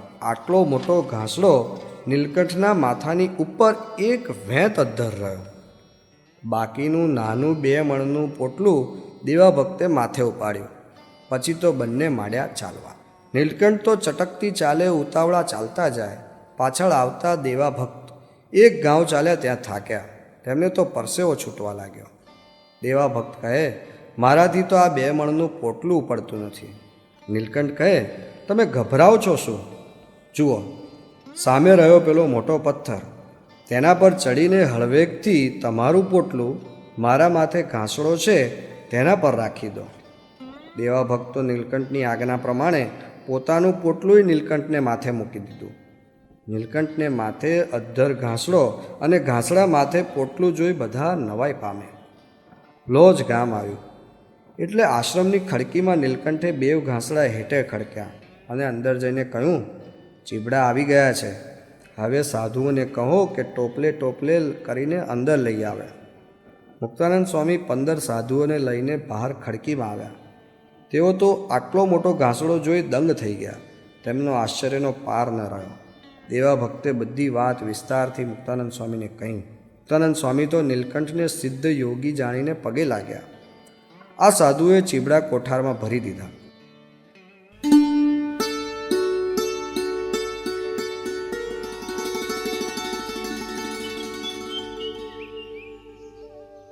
પ્રકરણ 50. રામાનંદ સ્વામીને પત્ર. રામાનંદ સ્વામીના આશ્રમમાં 7 માસ થયા.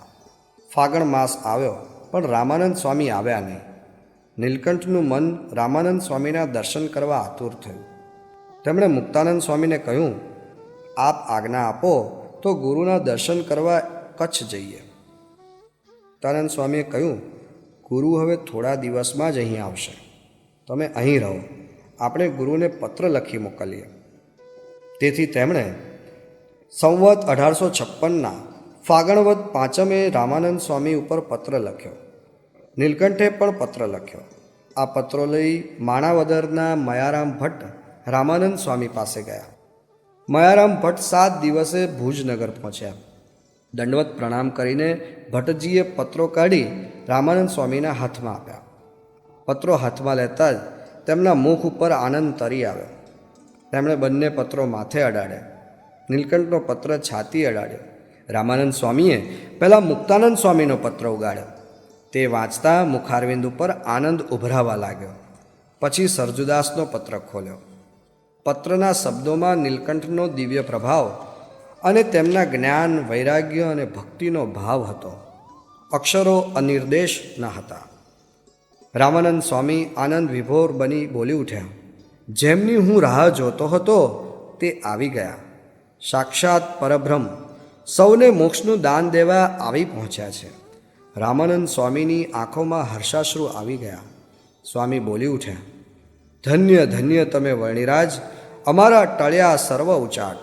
પછી તેમણે સભાજનોને કહ્યું, ભક્તો, આજે આપણા સર્વના જીવનની ધન્ય પળ છે. આજનો દિવસ મંગલ છે. જેમની હું રાહ જોતો હતો, જેમના દ્વારા ભાગવત ધર્મનું સ્થાપન થવાનું છે. લાખો ભ્રમરૂપ થઈને બ્રહ્મપુર ધામના અધિકારી બનવાના છે. એ વર્ણિ ભગવાન લોજમાં પધાર્યા છે. એટલું કહીને તેમણે એક ભક્તને કહ્યું, થોડી સાકર તો લાવો.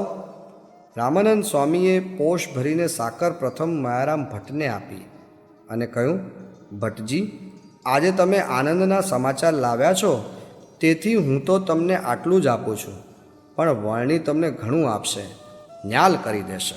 પછી તેમણે પોતાને હાથે જ સૌને સાકર વહેંચી.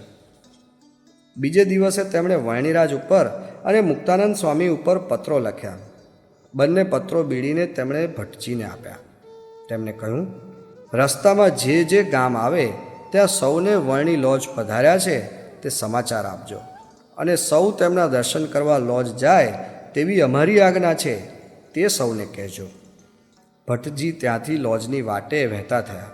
ઠેર ઠેર રામાનંદ સ્વામીનો સંદેશો પહોંચાડતા મયારામ ભટ્ટ લોજપુર જઈ પહોંચ્યા અને મુક્તાનંદ સ્વામીને રામાનંદ સ્વામીના પત્ર આપ્યા.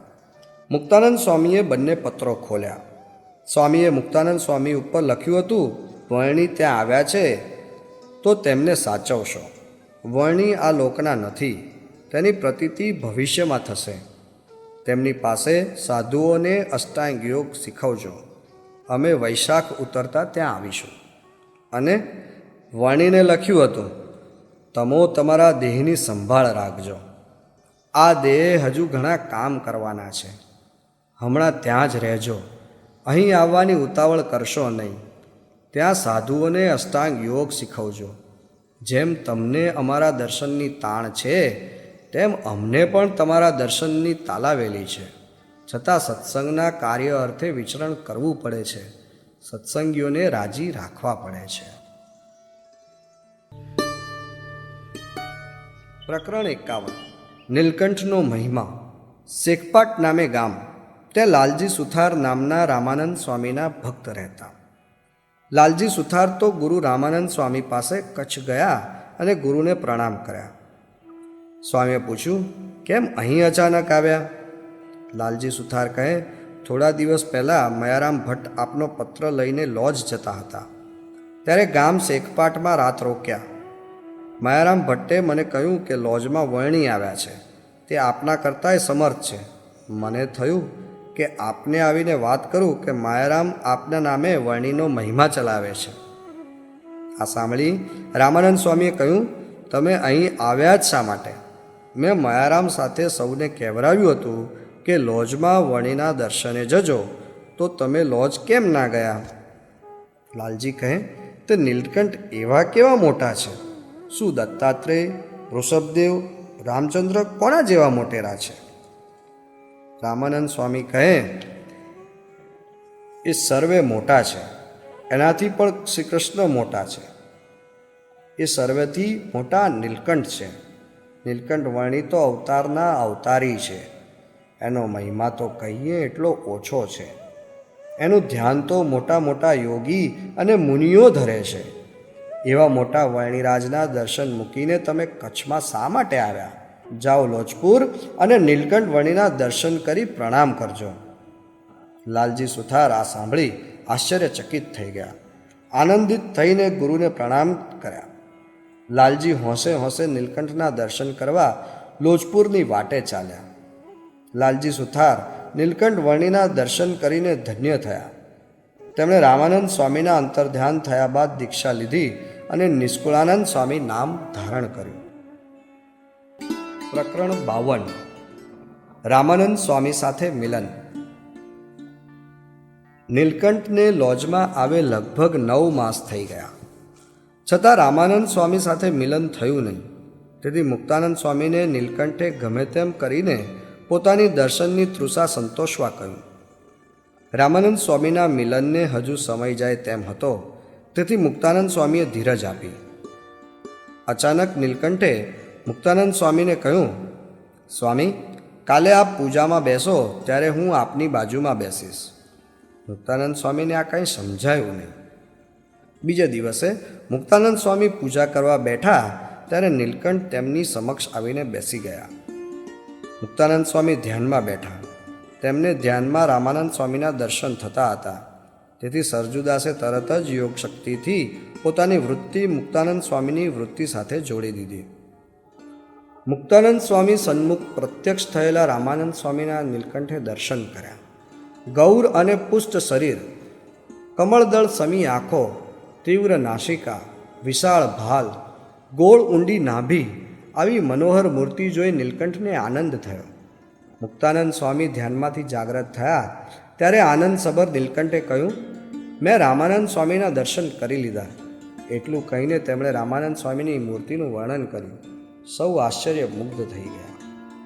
એટલામાં જેઠ વદ 10મીની સાંજે પીપલાણાથી કુરજી દવે સંદેશો લઈને આવ્યા કે રામાનંદ સ્વામી પીપલાણા આવી રહ્યા છે અને નીલકંઠ વર્ણી તથા સર્વે સંતોને ત્યાં તેડાવે છે. કુરજી દવે આ શુભ સમાચાર લાવ્યા તેથી મુક્તાનંદ સ્વામીએ રાજી થઈ જઈને તેમને પોતાને માથે બાંધવાનો રૂમાલ ભેટ આપ્યો. બીજા સાધુએ પણ પોતાની પાસે જે હતું તે તેમને ભેટ આપ્યું. નીલકંઠના મોં ઉપર અપાર આનંદ હતો, પરંતુ આ બધાએ આપે છે તેવું કુરજી દવેને આપવા જેવું પોતાની પાસે કાંઈ જ નહોતું. તેમણે કહ્યું, દવે, હું તો તમને મારું અક્ષરધામ બક્ષિસ આપીશ. આ વાણીમાં કુરજી દવે કાંઈ સમજ્યા નહીં. નીલકંઠે ફરી કહ્યું, દવે, જે કોઈ ન આપી શકે એવું પરાત્પર અક્ષરધામ હું તમને આપીશ. નીલકંઠ વર્ણી મુક્તાનંદ સ્વામી અને સંતોની સાથે પીપલાણા જવા નીકળ્યા. રાત આખી ઝરમર વરસાદમાં સૌ ચાલતા રહ્યા. સૌને રામાનંદ સ્વામીના દર્શનની ઉતાવળ. સૌ ઉતાવળા ચાલે. નીલકંઠનું શરીર સાવ દુર્બળ, તેઓ થાકી ગયા. મુક્તાનંદ સ્વામી નીલકંઠ વર્ણીને કહ્યું, આમ કરશો તો ક્યારે પહોંચાશે? પીપલાણા તો હજી ઘણું છેટે છે, માટે યોગ ધારણા કરો. નીલકંઠે તરત જ યોગ શક્તિ ધારણ કરી સૌથી વધુ ઝડપથી ચાલવા માંડ્યું. બાણમાંથી તીર છોટે એવી ગતિથી નીલકંઠ સૌથી આગળ નીકળી ગયા. સંઘ પાછળ રહી ગયો. કોઈ તેમને પહોંચી શક્યું નહીં. ચાલતા ચાલતા ઓજત નદીને કાંઠે પહોંચ્યા. નદીને સામે કાંઠે પીપલાણા ગામ હતું. નદી બેવ કાંઠે ઉભરાય. નદીમાં જબરજસ્ત પૂર આવેલું, ભલભલા હાથી તણાઈ જાય તેવું પૂર. નીલકંઠ સાના થોભે. તેમને તો રામાનંદ સ્વામીના દર્શનની તાલાવેલી લાગેલી. તેઓ તો ઓજત નદી ઉપર યોગ શક્તિથી સડસડાટ ચાલીને સામે કાંઠે પહોંચી ગયા. સંઘ આંખો જોઈ રહ્યો. નીલકંઠ તો સામે કાંઠે જઈ નાહી ધોઈ પૂજાપાઠ કરીને તૈયાર થઈ ગયા. આ બાજુ કલાક પછી પૂર ઓસર્યું ત્યારે જ સૌ તરાપા ઉપર બેસીને સામે કાંઠે ગયા. પછી મુક્તાનંદ સ્વામીની સાથે નીલકંઠ વર્ણી અને સંતો પીપલાણા ગામમાં દાખલ થયા. રામાનંદ સ્વામી પીપલાણાના હરિભક્ત નરસિંહ મહેતાને ત્યાં વિરાજતા હતા. આ વિક્રમ સંવત 1856ના જેઠ વદ 12નો એ માંગલિક દિવસ હતો. રામાનંદ સ્વામીને કોઈએ ખબર આપ્યા કે નીલકંઠ વર્ણી અને સંતોનો સંઘ ગામમાં આવી ગયો છે. આ સાંભળીને રામાનંદ સ્વામી એકદમ ગાદી ઉપરથી ઉઠી ગયા. એટલામાં સંઘ આવી ગયો. સૌથી આગળ નીલકંઠ હતા. રામાનંદ સ્વામીને દૂરથી જ દંડવત કરવા માંડ્યા. રામાનંદ સ્વામી એકદમ દોડીને તેમને ઉઠાડીને છાતી સરસા ચાપ્યા. રામાનંદ સ્વામી કહે, મુક્તાનંદ સ્વામી, તમને ખબર છે, જેને માટે થઈને આપણે ગામે ગામ સદાવ્રતો કરી રાખ્યા હતા તે જ આ વર્ણિરાજ છે. હું કેટલા વખતથી તેમની રાહ જોતો હતો. આટલું કહીને રામાનંદ સ્વામીએ સૌને નીલકંઠનો ખૂબ મહિમા કહ્યો. એક સાધુએ એકાએક રામાનંદ સ્વામીને પૂછ્યું, સ્વામી, આપ વારંવાર કહેતા હતા કે ખેલના ભજવનાર તો હજુ હવે આવશે, તે આ જ વર્ણી? આ સાંભળી રામાનંદ સ્વામી બોલી ઉઠ્યા, હા, એ જ આ. તમારા સદભાગ્ય છે કે તમોને આજે મળ્યા. જ્યારે યથાર્થ ઓળખાશે ત્યારે આનંદનો પાર નહીં રહે.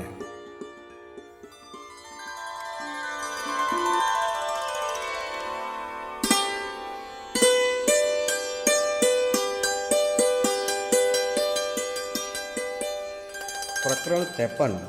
જમાદારને સમાધિ. રામાનંદ સ્વામી ગાદી ઉપર તકીએ અઢેલીને બેઠા બેઠા નીલકંઠનો મહિમા સમજાવતા હતા. બાજુમાં નીચે આસન પર નીલકંઠ વર્ણી બેઠા હતા. એવામાં એક જમાદાર આવ્યો. જમાદાર જાતનો મુસલમાન, પરંતુ ભાવિક બહુ. જમાદાર તો રામાનંદ સ્વામીને પગે લાગીને કથા સાંભળવા બેસી ગયો.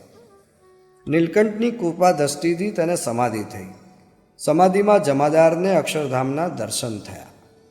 અક્ષરધામમાં સુંદર દિવ્ય સિંહાસન પર નીલકંઠ વર્ણીને બિરાજેલા જોયા. ચારે બાજુ અનંત મુક્તો ઊભા ઊભા નીલકંઠની સ્તુતિ કરતા હતા. સૌ મુક્તો સાથે રામાનંદ સ્વામીને પણ નીલકંઠની સ્તુતિ કરતા દીઠા. થોડી વારે જમાદાર સમાધિમાંથી જાગ્યો. તેણે ઊભા થઈને કહ્યું, આ શું? આ સી હિન્દુની ઉલટી રીત. મને તો સાવ અઘટિત લાગે છે. તમારા હિન્દુમાં એવું કેવું કે મુર્શિદ ઊંચે આસને બેસે અને અલ્લાહ નીચે આસને બેસે?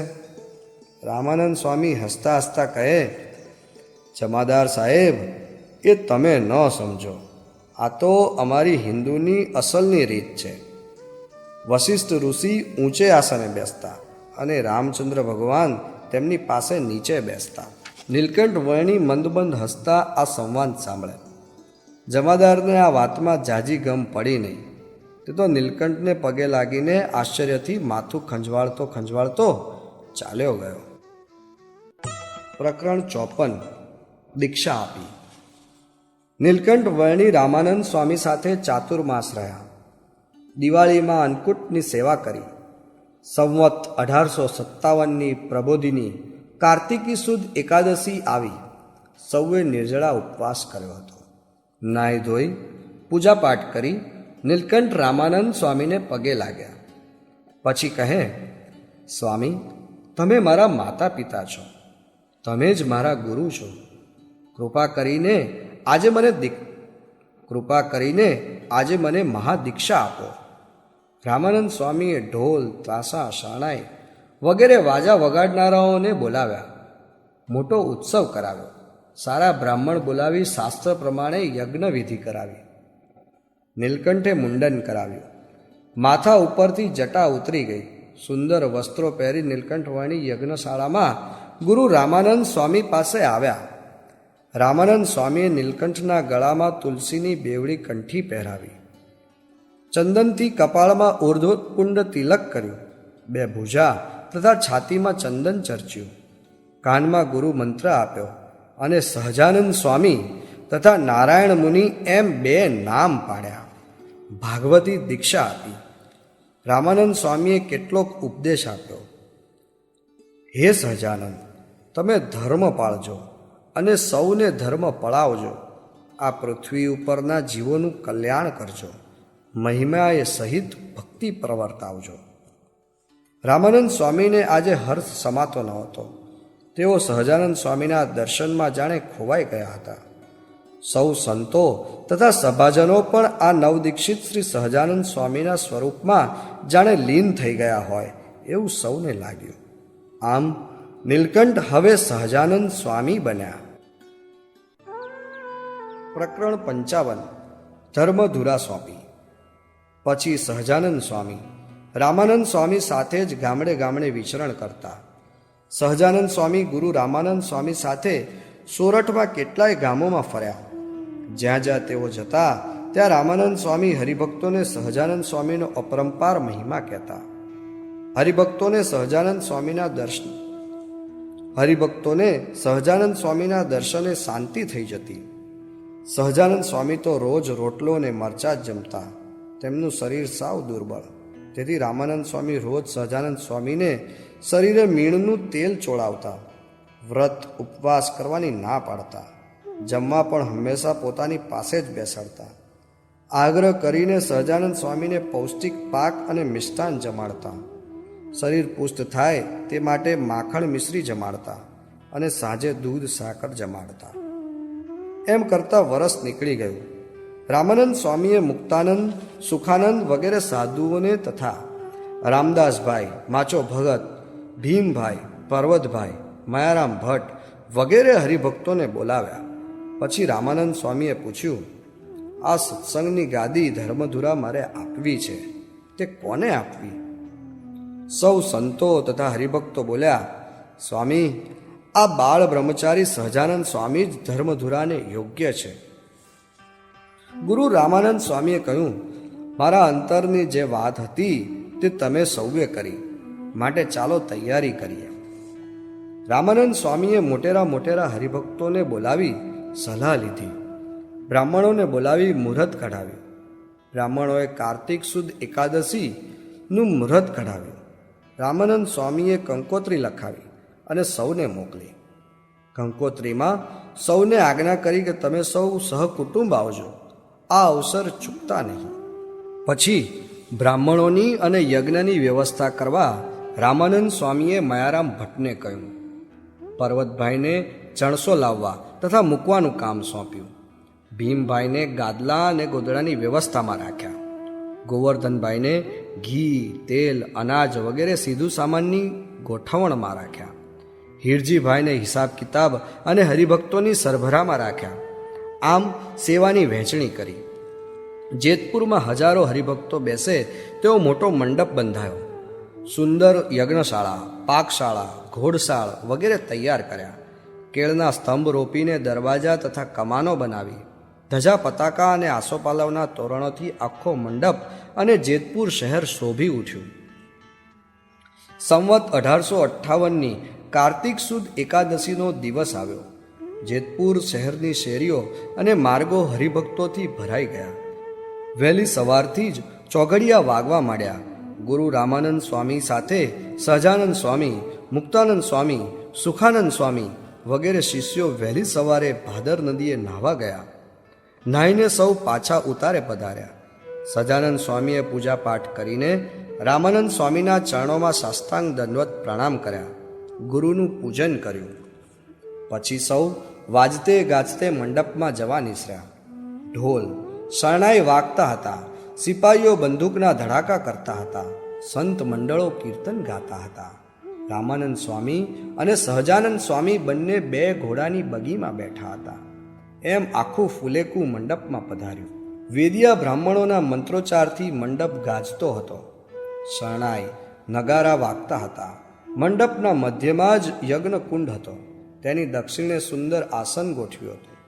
ધૂપ, દીપ અને ચંદનની સુવાસથી આખું વાતાવરણ સુગંધિત થઈ ગયું હતું. યજ્ઞમાં રાધા કૃષ્ણની મૂર્તિઓ હતી. ત્યાં જઈ રામાનંદ સ્વામી અને સહજાનંદ સ્વામી પગે લાગ્યા. યજ્ઞમાં બેસી વિધિ પ્રમાણે આહુતિઓ આપી. યજ્ઞ નારાયણની સાક્ષીએ રામાનંદ સ્વામીએ હાથ ઝાલીને સહજાનંદ સ્વામીને પોતાની ગાદી ઉપર બેસાડ્યા. ગુરુ રામાનંદે સહજાનંદ સ્વામીના કપાળમાં ચંદનની અર્ચા કરી, કુમકુમનો ચાંદલો કર્યો, ગળામાં હાર પહેરાવ્યો અને આખું વાતાવરણ બોલો શ્રી સહજાનંદ સ્વામી મહારાજની જય એવા જૈનાનથી ગુંજી ઉઠ્યું. આકાશમાંથી દેવોએ પુષ્પ વૃષ્ટિ કરી. સ્ત્રીઓએ મંગળ ગીત ગાયા. ભક્તોએ જય બોલાવી. સંતો અને સૌએ વારાફરતી સહજાનંદ સ્વામીની પૂજા કરી. પછી સહજાનંદ સ્વામીએ ગુરુ રામાનંદ સ્વામીને સાષ્ટાંગ પ્રણામ કર્યા. તેમનું પૂજન કર્યું. સૌ સંતોને પગે લાગ્યા. પછી ગુરુ આગળ શીખ લેવા બેઠા. લોકની પ્રથા પ્રમાણે ગુરુ રામાનંદ સ્વામીએ ઉપદેશ આપ્યો. આજે ધર્મની ધુરા આપને સોંપી છે. આપ તેને પાળજો, પોષજો. વેદમાં કહ્યો એવો ધર્મ પાળજો અને પળાવજો. યજ્ઞો અને વિષ્ણુયાગ કરાવજો. લોક કલ્યાણના કાર્યો કરજો. જ્ઞાન વૈરાગ્યાદિક પ્રવર્તાવજો. સારા વૈરાગ્યવાન ત્યાગી થવા ઈચ્છતા મુમુક્ષને દીક્ષા આપી ત્યાગી બનાવજો. ધર્મે સહિત ભક્તિ ફેલાવજો. સદગ્રંથ રચીને સંપ્રદાયનું સ્થાપન કરજો. પ્રેમે કરીને જે કાંઈ વસ્ત્ર, આભૂષણ, ફળ, ફૂલ વગેરે હરિભક્તો તમને અર્પણ કરે તેને અંગીકાર કરજો. જે કુપાત્ર અને વિમુખ હોય તેને સંપ્રદાયથી દૂર કરજો. આટલો ઉપદેશ આપીને પછી રામાનંદ સ્વામીએ સહજાનંદ સ્વામીને સુંદર સુરવાળ, પાગ વગેરે જરિયાન વસ્ત્ર પહેરાવ્યા. સોના, મોતી, હીરાના હાર પહેરાવ્યા. વીંટી, વેઢ, કડા, કુંડળ વગેરે પહેરાવ્યા. ધૂપ અને દીપ કરી ગુરુ રામાનંદ સ્વામીએ સહજાનંદ સ્વામીની આરતી ઉતારી. સૌ સભાજનો દિવ્ય આનંદમાં સ્થિર થઈ ગયા. સહજાનંદ સ્વામીની મોહક દિવ્ય મૂર્તિમાં સૌ આકર્ષાઈ ગયા. ત્યારબાદ ગુરુ રામાનંદ સ્વામીએ સર્વ સંતો તથા હરિભક્તોને સહજાનંદ સ્વામીની આજ્ઞામાં રહીને ભગવાનનું ભજન કરવાનું કહ્યું. વળી બોલ્યા, હું તો ગણેશની જેમ પહેલાં આવ્યો છું, પણ સૌના સ્વામી તો સહજાનંદ છે. એ તો સર્વથી પર અક્ષર અને અક્ષરથી પર પુરુષોત્તમ નારાયણ છે. માટે તમે સૌ તેમની આજ્ઞામાં રહેજો અને સુખેથી તેમનું ભજન કરજો. પછી રામાનંદ સ્વામીએ સહજાનંદ સ્વામીને વરદાન માગવા કહ્યું. ત્યારે સહજાનંદ સ્વામીએ 2 વરદાન માગ્યા. તમારા સત્સંગી હોય તેને એક વીંછીનું દુઃખ થવાનું હોય તો તે મને એક રૂવાડે કોટી વીંછીનું દુઃખ થાવ, પણ તમારા સત્સંગીને તે થાવ નહીં. અને તમારા સત્સંગીને પ્રારબ્ધમાં રામપત્તર લખ્યું હોય તે રામપત્તર મને આવે, પણ તમારા સત્સંગી અન્ન વસ્ત્રે કરીને દુઃખી ન થાય. એ 2 વર મને આપો. સમગ્ર વિશ્વમાં આ એક અજોડ પ્રાર્થના અને અજોડ વરદાન સહજાનંદ સ્વામીએ માગ્યું. આપણા ઈષ્ટદેવ આપણા સૌના દુઃખ દેખીને કરુણાથી કેવા છલકાઈ જાય છે. સહજાનંદ સ્વામીની આવી ઉદાર ભાવના જોઈ રામાનંદ સ્વામીની આંખમાં હર્ષના આંસુ આવી ગયા. સૌ હરિભક્તોની આંખમાં પણ આંસુ આવી ગયા. સહજાનંદ સ્વામીએ પોતાનો દેહ ભક્તો માટે કૃષ્ણાર્પણ કરી દીધો. ગુરુ રામાનંદ સ્વામીએ તથાસ્તુ કહી બંને વર આપ્યા. આ પ્રસંગે સહજાનંદ સ્વામીના સાક્ષાત અક્ષરધામના અવતાર મૂળજી શર્મા પણ પોતાના સ્નેહી લાલજી સુથાર સાથે હાજર હતા. મૂળજી શર્માએ સહજાનંદ સ્વામીને ચાંદલો કરી એક ગાય ભેટ આપી.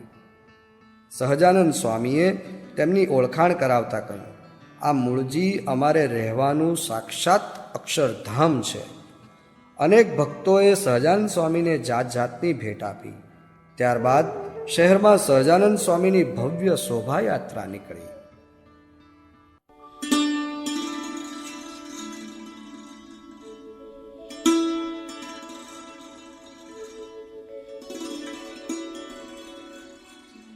પ્રકરણ 56. રામાનંદ સ્વામી અક્ષરધામ સીધાવ્યા. લગભગ 1 માસ પૂરો થવા આવ્યો હતો. રામાનંદ સ્વામીએ વિચાર કર્યો, પ્રગટ પુરુષોત્તમ ગાદીએ બેસી ગયા. મારું કાર્ય પૂરું થયું, માટે હવે આ દેહમાં રહેવું નથી. એમ વિચારી તેઓ ફણેણી ગામે ગયા. અહીં આવી તેમણે મંદવાડ ગ્રહણ કર્યો. થોડા દિવસો પછી ત્યાં સૌ હરિભક્તોને તેમણે કહ્યું, આ વર્ણી સાક્ષાત પરમાત્મા છે, તે નિશ્ચય દ્રઢ કરજો. તેમની આજ્ઞા શિર સાટે પાડજો. મેં તો ડુગડુગી વગાડી તમને સૌને ભેગા કરી આ પુરુષોત્તમ નારાયણનો યોગ કરાવી દીધો છે. હવે ભાગવત ધર્મનું સ્થાપન અને પ્રસારણ તેઓ કરશે. આત્યંતિક કલ્યાણનો માર્ગ પણ સૌને માટે સદાને માટે તેઓ જ ખુલ્લો કરશે. સંવત 1858ના માગસર સુદ 13નો એ દિવસ હતો. આટલું કહીને રામાનંદ સ્વામી આસન પર ધ્યાનમાં બેઠા બેઠા જ તેઓ અક્ષરધામ સીધાવ્યા. ચારે તરફ પ્રકાશ ફેલાઈ ગયો. રામાનંદ સ્વામી અંતર્ધાન થયા. સૌમાં ખૂબ શોક વ્યાપી ગયો. સહજાનંદ સ્વામીએ સૌને ધીરજ આપીને કહ્યું, મોટા પુરુષ પૃથ્વી ઉપરથી કદી જતા નથી. સૌએ સ્વામીના આજ્ઞા પ્રમાણે વર્તવું, તો પછી સ્વામી અંતર્ધાન થયા છે એવો ભાવ રહેશે નહીં અને ભગવાનનું પ્રગટ સ્વરૂપ ઓળખાશે. સહજાનંદ સ્વામીના જીવનના નવા અધ્યાયનો હવે પ્રારંભ થયો.